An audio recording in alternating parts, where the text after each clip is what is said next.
আরব আমিরাত সিরিজ ও পাকিস্তান সিরিজ ঘিরে অনুশীলনে ফিরেছেন Towhid Hridoy.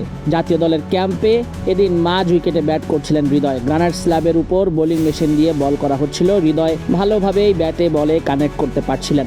Short of length, good লেন্থে বলগুলো ফেলা হচ্ছিল। বলগুলো একটু লাফিয়ে আসছিল। হৃদয় টাইমিংটা দারুণভাবে মেলালেন, তবে কিছু বলে অ্যাডজাস্ট করতে সমস্যা হচ্ছিল।